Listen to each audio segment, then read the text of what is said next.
Elle a été une des plus grandes puissances continentales européennes pendant des siècles, dirigée par l'une des dynasties les plus puissantes au monde, notamment dirigée par un certain Charles Quint, s'asseyant à la table de la France, de la Prusse ou même encore de la Russie, se trouvant au centre de l'Europe. Je parle bien sûr de l'Autriche.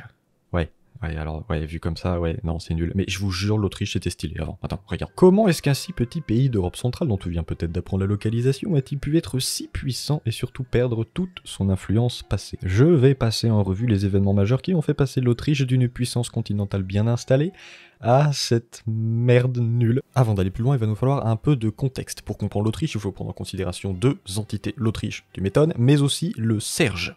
Saint-Empire romain germanique, mais on va l'appeler comme ça parce que c'est long sinon. 962, fondation du Serge par Othon Ier, le roi de Francie orientale. Alors, pour pas que vous soyez paumés, je vais vous expliquer vite fait c'est quoi le Serge. Je pourrais vous résumer ça en vous disant que c'est sans doute l'entité politique la plus bordélique qui ait pu exister tant qu'elle n'a fait que se complexifier au fil du temps, mais en gros, voyez le Serge comme l'héritier de l'Empire romain d'Occident. Dans la même mouvance que Charlemagne 2 siècles plus tôt, mais en durable cette fois. Cette entité est un ensemble d'États, pas un État en lui-même, possédant un empereur élu. Oui, il est élu par des princes électeurs. C'est les types les plus influents du patelin en gros. En 1156, transformation du margravia d'Autriche appartenant au duché de Bavière en duché d'Autriche, fondé par l'empereur Frédéric Barberousse. Alors, son nom est assez stylé, hein, tu l'as sans doute déjà entendu quelque part. Sa mort beaucoup moins, hein. Il est mort noyé dans une rivière à cause de son armure lourde à 65 balais, il est pas futé le bonhomme. Vous connaissez maintenant l'origine, mais alors comment? Comment ce jeune duché a su s'imposer comme l'entité politique au centre de cet empire? Un seul nom, les Habsbourg. En 1278, un certain Rodolphe de Habsbourg, qui venait d'être élu empereur, vient casser la gueule du duc d'Autriche actuel, Ottokar II. Ottokar, oui, t'as très bien entendu. Bon, des gens s'appellent Meghan aujourd'hui, donc on va pas nécessairement se moquer, s'il vous plaît. C'est grâce à de multiples jeux d'alliances et par des mariages que les Habsbourg vont se hisser tout en haut de la société. À partir de 1438, ils vont carrément monopoliser le trône d'empire et faire de l'élection une simple coutume tellement ils sont puissants. Ils vont carrément faire de leur duché un archiduché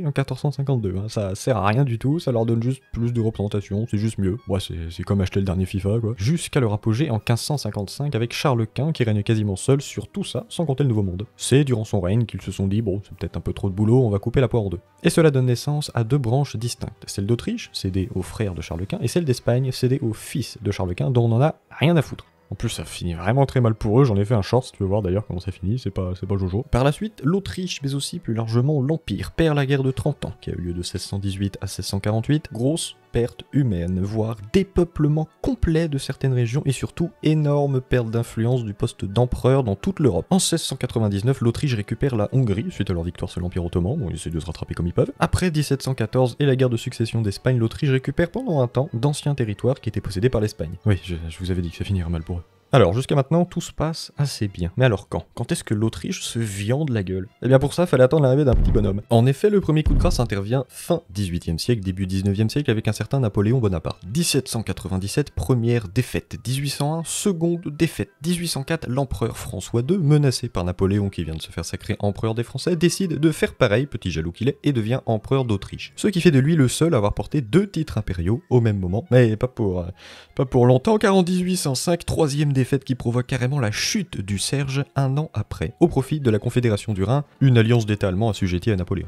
En 1809, quatrième défaite, autant te dire qu'après ça, normalement t'es admis à la table des oulettes jusqu'à la fin de ta vie, mais le traité de Vienne de 1815 va relancer les dés et permettre à l'Autriche de regagner ses terres d'avant. Une nouvelle entité vient remplacer la très éphémère Confédération du Rhin en 1812, appelée la Confédération germanique, que l'Autriche préside. Par la suite, le second coup de grâce intervient lors de la confrontation entre deux voisins. Je vous ai dit que l'Autriche présidait la Confédération germanique et cela déplaît grandement au royaume de Prusse. L'Autriche préfère une confédération d'États allemands, donc la continuité en somme, hein, ce beau bordel, quand la Prusse cherche l'unification de tout ce beau monde. On peut pas vraiment lui en vouloir. La guerre éclate en 1866 entre les deux, la Prusse en sort victorieuse et elle crée l'éphémère confédération de l'Allemagne du Nord en 1867, ce qui donne naissance à l'Empire allemand en 1871. L'Autriche sort définitivement du jeu politique dans le monde allemand au profit de l'Allemagne. L'Autriche, très affaiblie, se voit dans l'obligation de céder sur plusieurs plans, et notamment sur la question ethnique. L'Autriche devient, en 1867, l'Autriche-Hongrie, une double monarchie un peu bizarre accordant autant de pouvoir aux Hongrois qu'aux Autrichiens. Ce qui est loin, mais alors très loin d'être suffisant car il n'y a pas que la Hongrie qui cherche plus de représentation dans cet empire, ils sont beaucoup.